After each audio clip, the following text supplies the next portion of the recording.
seminggu sebelum Ramadan, saya berada di Amman, di Jordan, di kamp-kamp pengungsian saudara-saudara kita Palestina. Tempat itu kalau hitungan geografisnya amat dekat dengan Palestina, tapi secara fisik tak bisa ditembus. Semua pengungsi-pengungsi Palestina di sana mimpinya adalah bisa kembali. Mereka tidak pernah bisa kembali. Sekali keluar, mereka akan sulit untuk bisa kembali. Di kamp-kamp itulah kami menemukan, merasakan pribadi-pribadi yang sulit untuk kita bisa jelaskan. Saya berjumpa dengan anak-anak yang usianya amat belia. Anak-anak ini baru keluar dari Gaza sesudah peristiwa Oktober 2023. Kita ada satu anak namanya Mujahid. Di wajahnya itu penuh dengan bekas jahitan. Di dalamnya juga begitu, cuma dia tidak buka baju, pecah, retak, jahit semuanya.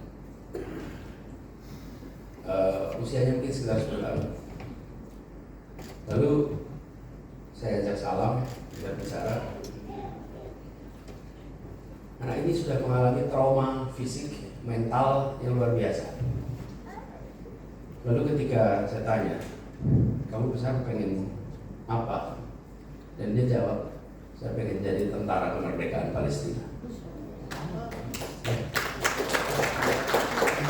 Saya mau jadi tentara. Ini anak yang sudah melewati penderitaan.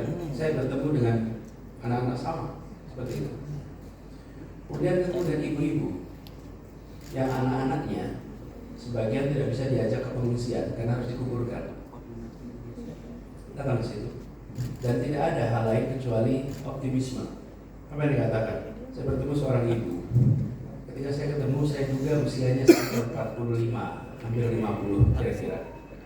Ketika saya ajak ngobrol kira-kira 45-50. Dan anaknya beberapa, anaknya 5. Terus saya setelah ngobrol, ibu apa yang diharapkan? Cuma satu saja. Anak saya dapat sekolah, anak saya dapat terdidik. Nanti insya Allah anak saya bisa akan berjuang untuk kemerdekaan Palestina. Sekolah terdidik. Nah, ibu ini ternyata usianya baru 29 tahun. Jadi ketika saya dengar usia 29 tahun, saya kaget. Saya bilang sama ibu, saya tidak mengira 29 tahun. Dan dia senyum dan dia bilang ke saya, perang akan membuatmu lebih cepat dewasa. Dia tidak mengatakan lebih cepat tua, tapi lebih cepat dewasa. Perang itu membuat lebih dewasa. Usia 29 tahun, anaknya 5.